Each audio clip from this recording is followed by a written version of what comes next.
رمضان پاکستان اللہ کا احسان ہے، رمضان پاکستان۔ تو جناب آئیے اب آپ کو لیے چلتے ہیں ہم اس سیگمنٹ کی جانب جس میں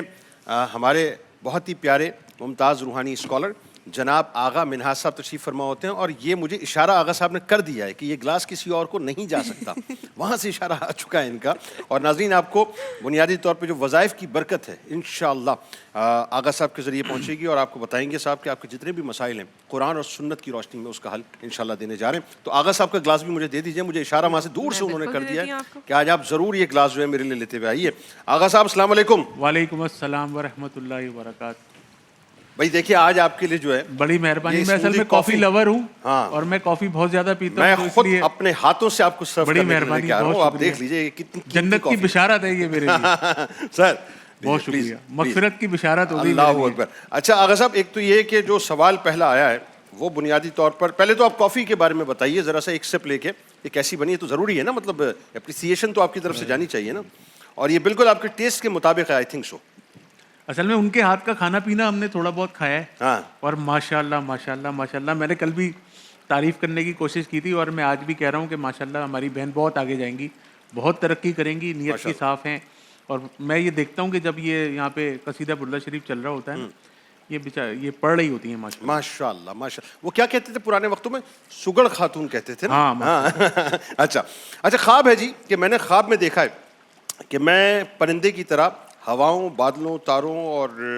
پرندوں کی طرح جو ہے مطلب اڑ رہا ہوں میں بنیادی طور پہ، تو یہ کیا ہے بیسیکلی، اس کے بارے میں ذرا تعبیر بتائیے۔ اعوذ باللہ من الشیطان الرجیم، بسم اللہ الرحمن الرحیم، اللہم صلی علی سیدنا و مولانا محمد وعلی آلہ و صحابہ وبارک وسلم علیہ۔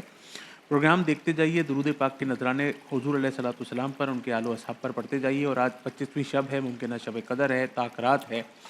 اور اب کچھ ہی دن کی مہمان ہے یہ رمضان شریف ہمارے۔ اب ہمیں ابھی کھڑے ہو جائیں اور فوراً صلاۃ التسبیح کا اگر اہتمام نہیں فرمایا تو خود اپنے گھر میں جتنے بھی لوگ ہیں سب کو لے کے کھڑے ہو جائیے، اور آپ کے پاس فجر سے پہلے تک کا وقت ہے، صلاۃ التسبیح نہیں پڑھی تو ضرور پڑھ لیجیے۔ اس کی جو تعبیر ہے وہ یہ ہے کہ آپ کی زندگی میں انشاءاللہ سفر بہت ہے، اور سفر جتنے بھی ہیں نا یہ سارے مقدس ہیں، مطلب آپ کاروبار کے لیے گئے تو یہ بھی ایک مقدس سفر ہے کہ خدا نہ خواستہ جب تک آپ اس سفر میں مبتلا ہیں تو الحمدللہ آپ عبادت میں ہیں، اور خدا نہ خواستہ اس راہ کے اندر آپ کا انتقال ہو جائے تو آپ شہادت کے مرتبے پر ہے، کیونکہ وہ اپنی فیملی کے لیے روزی روٹی کرنے کے لیے نکلے تھے۔ تعلیم حاصل کرنے کا سفر بھی ہے،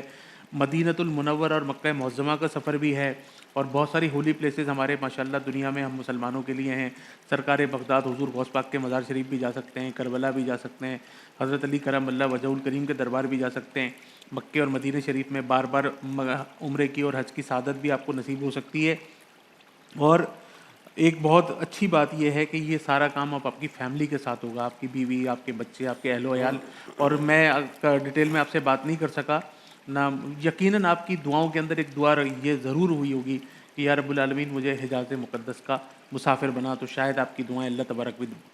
تبارک و تعالیٰ کی بارگاہ میں مقبول ہو رہی ہیں۔ تو انشاءاللہ اس کی خواب کی تعبیر بہت اچھی ہے، لیکن میں اکثر ایک بات کہا کرتا ہوں کہ خواب جو بھی برا دیکھیں تو آنکھ کھلتے کے ساتھ ہی 3 مرتبہ درود پاک پڑھیں، اور 3 مرتبہ لا حول ولا قوت الا باللہ پڑھ کے 3 دفعہ الٹے ہاتھ کی طرف دھتکار دیجیے، اور اللہ تبارک و تعالیٰ سے دعائے خیر کر دیجیے کہ اس کے جو بھی برے اثرات ہیں اس سے مجھے، میری فیملی کو، میرے کاروبار کو، مال و اسباب کو بچا لے، اور ایک بھوکے کو صدقے کا کھانا روزانہ کھلائیے انشاءاللہ۔ اچھا جی، دوسرا جو سوال ہے آغا صاحب وہ ہے کراچی سے،